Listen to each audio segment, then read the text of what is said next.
Dear viewers and my dear students, welcome to our English class.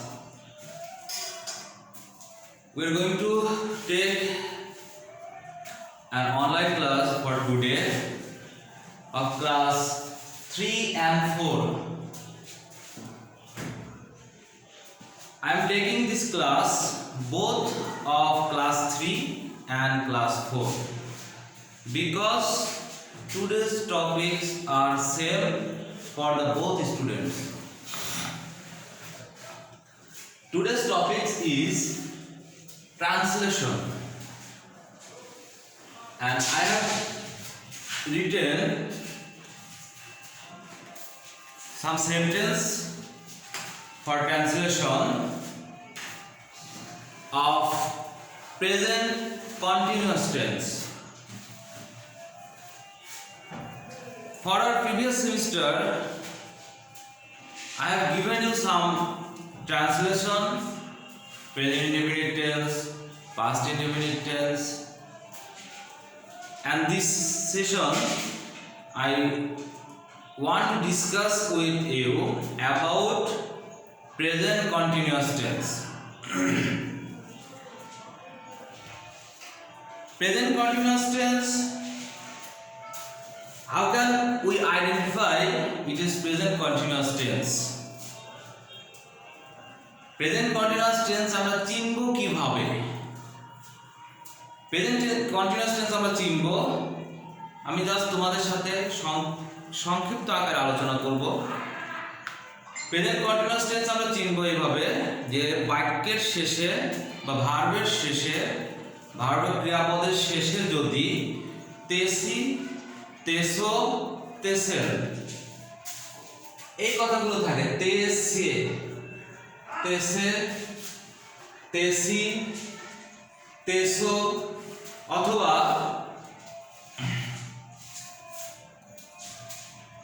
করছো, করছেন, সছেন, তারপরে তোমার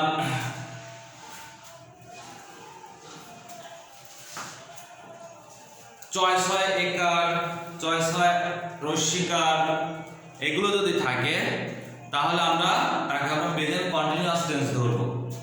আর প্রেজেন্ট কন্টিনিউয়াস টেন্সের স্ট্রাকচার হলো প্রথমে সাবজেক্ট বসবে, তারপরে এম ইজ আর, সাবজেক্ট অনুসারে এম ইজ আর, ভার্বের প্রেজেন্ট ফর্মের সাথে আইএনজি যুক্ত করতে হবে, তারপরে তোমার অবজেক্ট দিতে হবে, তারপরে যদি সেন্টেন্সের আরো বাকি অংশ থাকে সেই অংশগুলো লিখতে হবে।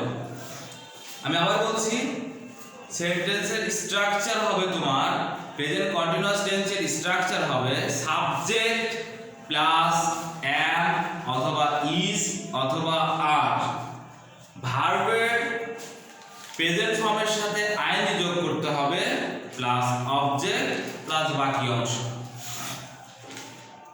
তো দেখো আমি এখানে কিছু ট্রান্সলেশন লিখেছি। তাহারা খেলতেছে, তাহারা খেলতেছে, তেসে আছে, এটা প্রেজেন্ট কন্টিনিউয়াস টেন্স।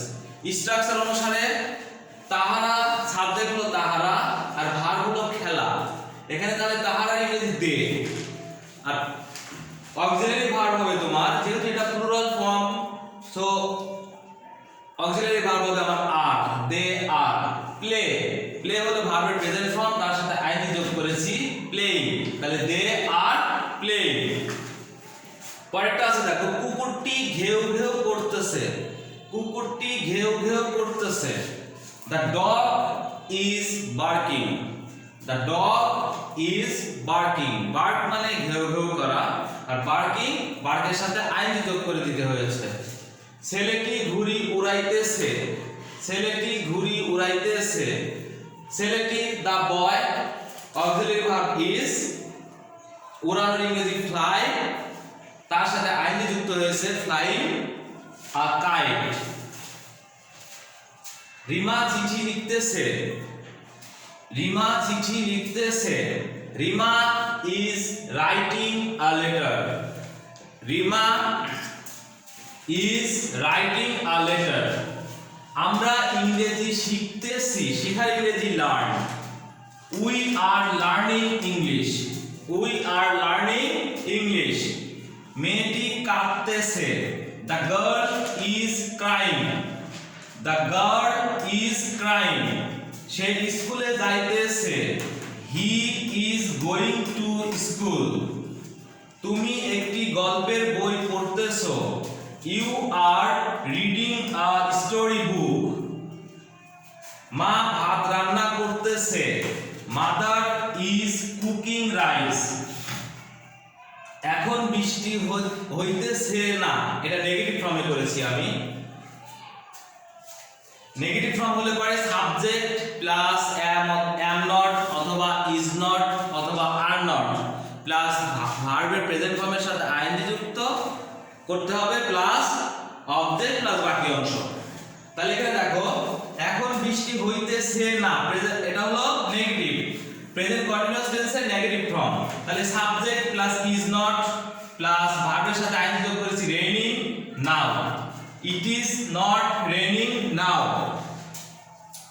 পাখিটি আকাশে উড়তেছে না, পাখিটি আকাশে উড়তেছে না, the bird is not flying in the sky। ছেলেরা মাছ ধরতেছে না, boys are not catching fish। সে গাড়ি চালাচ্ছে না, চালাচ্ছে না, he is not driving car।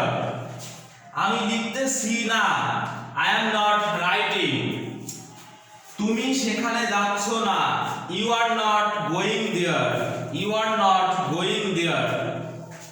আমি আবার বলছি, তুমি সেখানে যাচ্ছ না, you are not going there। আমি লিখতেছি না, I am not writing। সে গাড়ি চালাচ্ছে না, he is not driving car।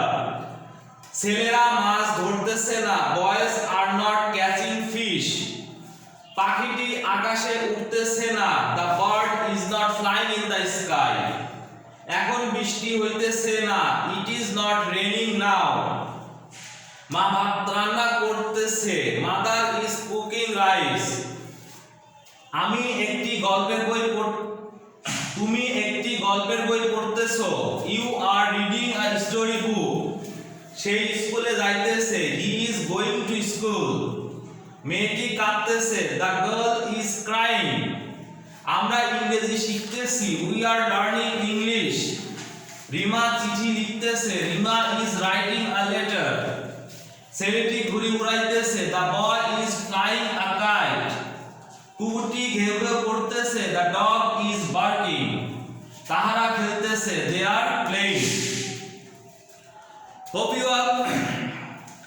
you have understood today's class, and first of all